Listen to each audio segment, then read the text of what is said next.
예, 시황의 해설자들 코너입니다. 신한금융투자영업부 이선엽 부장님과 시장 좀 재정비하고요. 전략 세우겠습니다. 어서 오십시오. 예, 안녕하십니까. 마침 조금 정리가 좀 필요한 그런 시점인데요. 네. 와주셔서 감사하고요. 오늘의 주제 이렇게 잡아봤어요. 어쨌든 인플레이션에 대한 우려가 있고 그것 때문에 금리가 이제 오르는 겁니다. 그래서 생각보다 큰 폭의 금리 인상을 빅스텝이라고 하는 거지 않습니까? 빅스텝을 어떻게 바라보며 또 이길 종목은 무엇이냐 얘기하겠습니다. 먼저 시장의 흐름이 인플레이션과 그에 따른 금리 상승, 거기다가 지정학적 리스크가 진행 중입니다. 네. 대략적인 시장의 방향성은 어떻게 보세요? 우선 이전보다는 인플레이션을 우려하게 하는 요인이 좀 바뀌었다는 게 중요한 것 같습니다. 네, 이번에 연준 성명서를 이렇게 보시면 이전에는 인플레이션과 관련해서 그 경로가 코로나에 의해서 많이 결정이 됐다라면 이번에는 그 문구를 뺐고요. 오히려 우크라이나와 관련된 이 침공과 관련된 부분이 오히려 인플레이션에 영향을 많이 준다라고 얘기를 했기 때문에 전체적으로는 인플레이션이라는 이 우려에서 벗어날 수 없는 환경인데 네. 그 인플레이션에 영향을 주는 요인들이 아직도 많은 요인들이 있지만 그중에서 우크라이나로 바뀌었다는 점을 우선 살펴보실 필요가 있을 것 같고 뭐 당연히 지금 우리가 우크라이나와 관련한 여러 가지 상황들을 보고 있지만 사실 풀릴 기미가 잘 안 보인다라는 게 문제가 될 것 같고 또 오늘 같은 경우 이제 이번 주에 바이든 대통령이 유럽에 가서 러시아와 관련된 추가 제재를 한다라고 얘기를 하지 않습니까? 네. 결국 그 추가 제재 안에는 아무래도 에너지와 관련된 제재가 있다라고 보면 에너지 가격이 여기보다 혹시 더 오를 경우 긴축에 대한 우려는 더 커질 수밖에 없다라고 볼 수 있을 것 같고요. 현재 연준의 스탠스 자체가 경제보다는 긴축, 물가가 더 중요하다. 쉽게 얘기하면 경기가 일부 훼손되더라도 여전히 물가를 잡겠다는 방향을 드러낸 거로 보면 아직까지는 지수의 방향이 상방은 아닌 거죠. 그렇다고 이미 어느 정도 긴축도 반영돼 있기 때문에 너무 많이 빠진다도 아니지만 네. 상당 부분 좁은 테두리 안에서 갇혀져 있는 그런 현재 시장의 모습이라고 봐야 될 것 같고요. 현재 연준의 스탠스 자체가 이제는 경기가 더 중요하다라고 얘기하기 전까지는 지수가 크게 위로 오르기는 쉽지 않은 상황인 점은 우리가 인지를 해야 될 것 같습니다. 계속해서 언급하신 게 이제 인플레이션입니다. 네. 이제 대외 변수를 어떻게 할 수가 없기 때문에요. 참 이전처럼 사실은 뭐 유가를 우리가 예전처럼 오일 쇼크 걱정 안 하는 거는 이제 셰일 오일이 나오기 때문에 셰일 가스 때문에 사실 걱정 안 했던 건데 셰일을 좀 막 뽑아내면 될 텐데 그건 또 지금 바이든 정부의 정책하고 다르기 때문에 또 안 어렵고요. 결국 인플레가 언제쯤 잡힐 것인가. 아마 지금 2월에 유가 상승된 부분이 미치게 되면 3월 미국 CPI도 안 좋게 나오지 않겠습니까? 이제 인플레 그 강도와 잡히는 속도가 언제냐를 좀 그나마 좀 예측해서 대응을 해야겠네요.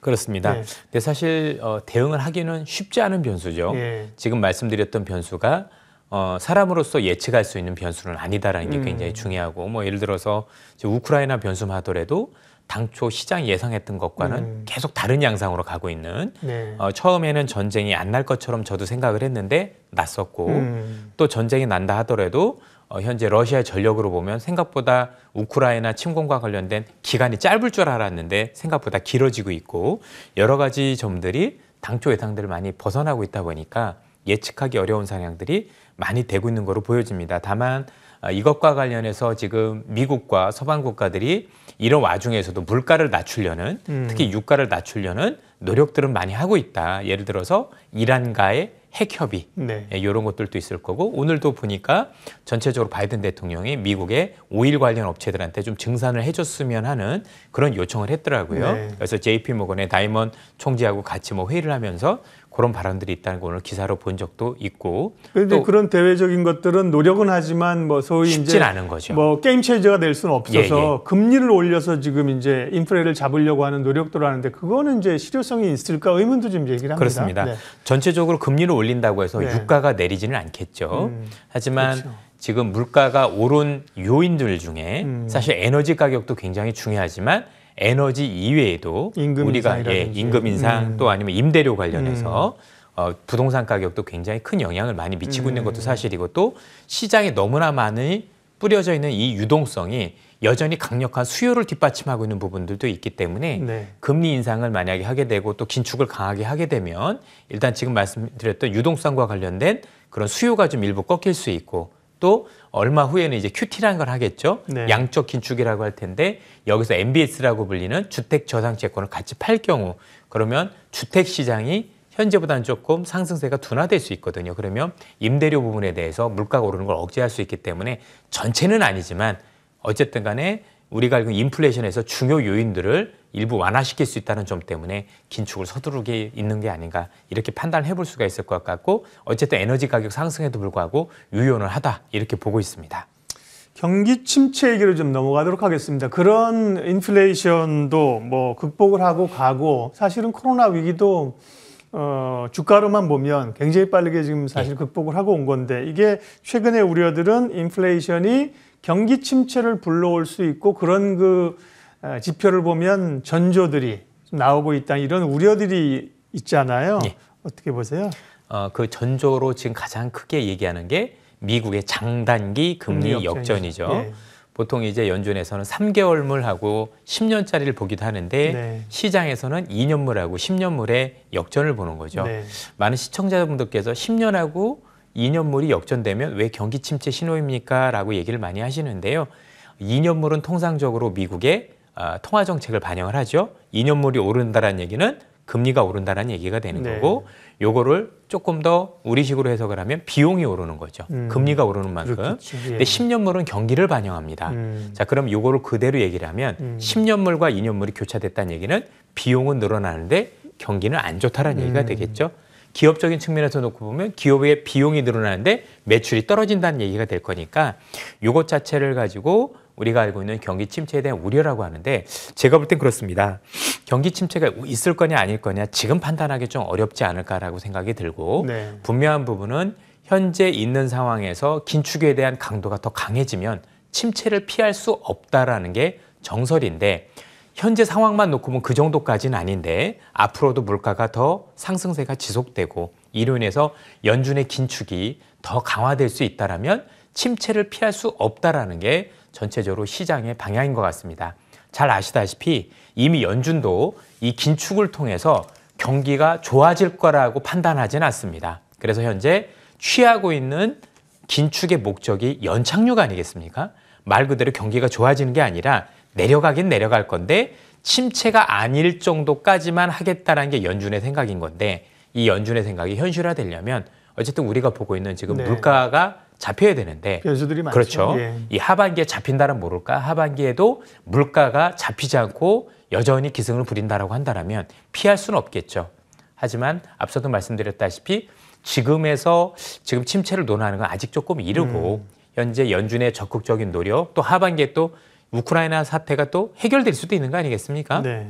또 이란 관련한 부분도 해결될 수도 있을 수도 있는 거고 여러 가지 부분들에 대해서 지금은 양쪽으로 다 감안을 해서 보시는 게 맞지 않을까 싶고 현재로서 침체를 논하는 건 아직 조금은 이르다. 그리고 지금 말씀드렸던 장단기 금리 역전의 사례도 이게 꼭 경기 침체를 불러온다고 얘기하기도 어려운 게 장단기 금리가 역전되고 나서 경기 침체가 평균 21개월 이후에 왔으니까 2년 뒤에 오는 거잖아요. 네. 미리 걱정할 건 아니지 않느냐라고 생각을 하고 또 그 2년 뒤에 오는 동안 S&P 기준으로 보니까 한 8% 정도 또 지수가 올랐더라고요. 그런 걸 또 감안하면 뭐 그 2년 뒤에 올 침체에 대해서 지금 이 신호만 가지고 너무 하기에는 좀 억측이 있다라고 보여지고 더 재미있는 부분은 2년물과 10년물이 역전됐었을 때 경기가 침체에 있었던 사례가 12번 중에서 10번 정도가 된다라고 하는데 그 2번의 사례 같은 경우는 또 재밌게도 그 뒤로 강력한 지수 상승이 있었어요. 대표적인 게 98년이고 2005년인데 98년에 이 신호가 들어오고 99년 닷컴 버블이 있었고 또 2005년에 이 장단기 금리가 역전되고 2007년에 우리 산업화 버블도 있었지 않습니까? 네. 그러니까 꼭 일반화시켜서 장단기 금리가 역전이 됐으니까 꼭 침체가 올 거다라고 생각하기보다는 앞서 말씀드린 것처럼 하반기에 그래도 물가가 현재보다는 더 안정이 될 수 있는 여지들은 충분히 있는데 이게 현실화될까는 여부를 판단해보고 제가 볼 때는 고민하셔도 늦지 않지 않을까 싶습니다. 장단기 금리 역전, 이게 일드 커브 플래트닝 이러면 되게 복잡합니다. 근데 그걸 아주 쉽게 설명해 주셨습니다. 단기 금리가 오르는 거는 비용이 상승하는 것이고, 단기 금리가 오르는 거예요. 장기 금리가 떨어지는 거는 미래에 대한 기대, 경기가 이제 하강하는 거다. 네, 맞습니다. 그렇게 말씀하셨고요. 말씀하신 것처럼 그 현상이 나타나고도 경기 침체가 오는 것도 오더라도 시차가 있더라. 그러니까 뭐 시간은 있다. 그때 안 걸리면 되지. 뭐 그전에 팔면 되지. 그렇죠. 투자자들이 일단 네. 그런 안도감이 좀 있는 것 같고요. 지금 말씀하신 거시경제 변수를 통해서 그러면 이제 투자자들은 어떻게 해야 되는 것인가 섹터 전략을 좀 보도록 하겠습니다.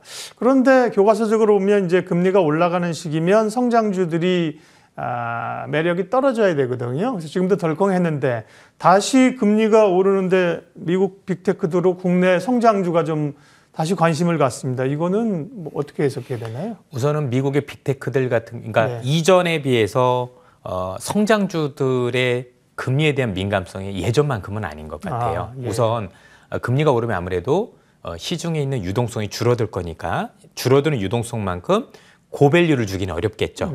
밸류에이션은 옛날에 더 줬던 거를 일부는 이제 그 삭감을 하는 차감을 하는 부분이 있었고 그것 때문에 최근에 조정을 받았다라고 생각을 하는데 이전에는 성장주들이 단순히 고밸류만 받았다는 측면 말고도 대부분 성장주들이 당시에는 돈이 없었고 차입이 많았거든요. 그렇죠. 굉장히. 그래서 이렇게 금리가 올라가면 그 차입에 대한 비용 때문에 힘들지 않겠느냐 했는데 지금 미국이나 한국이나 글로벌적에서 돈을 제일 많이 가지고 있는 데가 이 빅테크 기업들입니다. 그렇죠. 예. 그렇죠. 그러다 보니까 이걸 일반화시키는 쉽지 않다라고 현재 판단을 해볼 수가 있을 것 같고 미국의 빅테크 관련주들은 당연히 금리 인상에 대한 우려 때문에 하락한 것도 있는데 그것 말고도 최근에 규제 이슈가 굉장히 컸고 또 빅테크 기업들끼리 강력하게 경쟁하는 와중 속에서 비용이 증가한 부분도 있기 때문에 단순히 금리 인상만 가지고 얘기하기에는 다소 조금 어렵지 않느냐라고 생각을 하고 있고요. 다만 어쨌든 간에 앞서도 말씀드렸다시피 금리 인상, 즉 유동성과 관련한 부분이 그래도 밸류에이션을 더 줄 수 있는 그런 어떤 환경으로 변할 수 있다는 점을 감안을 해야 되는데 아무래도 지금 시장이 현재 미국의 긴축 우려가 다 반영이 됐다라면 기술주가 더 오를 수 있는 이 빅테크 기업이 더 오를 수 있는 여지가 있을 거라고 보여집니다. 그러나 현 상황에서 오늘도 뭐 여러 그 연준의 의원들께서 50pp 이상, 즉 0.5%포인트를 한 번도 아니고 여러 차례 올려야 된다고 자꾸 말씀들이 바뀌고 있지 않습니까? 그래서 반영하지 않은 긴축이 추가적으로 벌어지면 추가적인 조정 가능성도 있겠죠. 그러나 그걸 지금 당장 얘기하기는 어려운 것 같고요. 현재 미국의 빅테크 관련 기업들 중에서도 그래도 실적이 나오는 기업들이 있으니까 그런 기업들과 그렇지 않은 기업들을 좀 차별화시켰으면 좋겠다는 말씀을 드리고 싶고요. 우리나라도 마찬가지고 우리나라도 보면 빅테크 기업들 특히 이제 기술주들 같은 경우 하드웨어 관련 기업들 같은 경우 보면 뭐 LG노텍이나 아니면 삼성전자가 다른 모습을 보이고 있잖아요. 그렇죠. 예. 일반화시켜서 현재 기업들을 보기 좀 어렵고 각 기업별로 처해 있는 환경 그리고 현재 실적과 관련해서 많은 부분들을 꼼꼼하게 따져보시면 빅테크라서 해야 된다 안 해야 된다가 아니라 그래도 이 기업은 지금이라도 더 들어가야 되겠다. 그렇지 않은 기업들도 있다. 이렇게 보시는 게 맞지 않을까 싶습니다. 네. 그러면 이제 어떤 주식과 섹터를 봐야 될 것인가? 우리 작가님이 재밌는 표현을 찾아주셨네요. 레이션 수혜주를 찾아라. 인플레이션, 스태그플레이션, 에그플레이션, 인플레이션 시대에 대응할 수 있는 방법들을 찾으라는 건데요. 결국은 인플레이션을 이길 수 있는 실적을 내는 업종들이지 않겠습니까? 예. 네, 어느 쪽을 좀 봐야 됩니까? 네. 인플레이션이 있다라고 생각할 때 인플레이션 원인이 무엇이냐가 굉장히 중요한데 지금 아시다시피 인플레이션과 관련해서 배팅을 하기도 굉장히 어려운 상황인 게 시장 하루하루를 놓고 보시면 유가가 오르면 유가 상승 관련주가 올랐다가 최근에 여러분들 유가도 보셨겠지만 너무 변동이 심합니다. 얼마 전에 거의 130불까지 갔다 90불대까지 빠졌다가 지금 다시 110불대잖아요. 연준이 올해 보니까 올해 말 현재 그 유가가 한 90불대로 떨어질 거다라고 현재 예상을 하고 있고 저도 장기적으로 올해는 유가가 현 수준보다는 좀 낮아질 거라는 쪽에 무게를 두고 있는 상황인데 너무 변동이 크다 보니까 그 변동에 맞춰서 사실 투자를 하기에는 굉장히 어려운 부분이 있지 않느냐라고 생각을 하고 있는데 다만 어쨌든 간에 미국이 그렇게 금리를 올리는 상황이면 한국도 금리를 올릴 수밖에 없다라고 보여지고 그러면 금리를 올렸을 때 수혜를 볼 수 있는 업종이 있다고 생각을 하는데 그 중에 하나가 금융업종일 가능성이 높은 거죠. 예. 금융업종 중에서도 최근에 새로운 정부가 이제 곧 탄생을 할 텐데 현재 부동산 시장과 관련해서 재건축 규제를 푼다 뭐 이런 얘기들이 많이 있는데 어쨌든 부동산 시장이 좋아지고 대출 규제가 많이 풀어진다라고 보면 뭐 금융업종 중에서 은행업종 같은 경우도 긍정적인 어떤 실적이 좋아질 수 있는 환경이 될 수 있다는 점에서 한번 해볼 수 있는 업종이 아닐까라고 한번 아이디어 측면에서 고민을 해볼 수 있을 것 같고요. 예. 또 통상적으로 금리가 올라가면 손보, 보험업종들 같은 경우도 실적이 좋아지는 경향들이 있습니다. 그래서 이런 쪽들 같은 경우는 사실 뭐 최근에 유가 이런 흔들림과 상관이 없이 한번 그래도 중장기적으로 한번 해볼 만하지 않겠느냐라고 생각을 해볼 수가 있지 않을까라고 생각하는데 네. 뭐 싸지 않은 종목들도 있어서 그런 기업들 중에서도 같은 네. 금융업종 중에서도 좀 선별을 좀 하셔야 될 필요가 있는 은행주는 것 같습니다. 최근에 좀 조정을 받아서 예, 조금 살 수 그렇습니다. 있는 구간이고요. 예, 금융주는 기본적으로 금리 인상기 있고 그밖에 이제 아까 말씀드린 것처럼 금리가 올라도 실적으로 이길 수 있는 또 섹터들은 어디가 있습니까? 일단은 현 상황에서 이제 결국에는 금리를 올려도 그 비용을 모두 전가할 수 있는 네. 그런 기업들, 뭐 독점적인 기업이라든가 이런 기업들 중심이라고 봐야 될 것 같은데요. 이게 또 업종이다가 아니라 기업별로 많이 다르다라는 측면에서 좀 접근하실 필요가 있다라고 보여지고요. 오히려 지금 좀 말씀 주신 것 중에서 에너지 같은 경우는 가격이 오르니까 대체하려는 움직임들이 많죠. 네. 유가가 오르니까 뭐 가스를 쓰고 아니면 원자력하고 이런 얘기가 나오고 있지만 오히려 말씀하셨던 분 중에서 에그플레이션, 농산물과 네. 관련 건 대체가 안 되는 것 그렇죠. 같아요. 예. 오히려 그래서 농산물과 관련된 그 관련 기업들, 보통 이제 우리가 보는 에그플레이션이라고 보통 얘기를 하는데 이런 관련된 기업들 같은 경우는 시세가 추가적으로 날 개연성도 배제할 수 없어 보이지 않느냐 이렇게 생각을 해볼 수가 있을 것 같습니다. 네.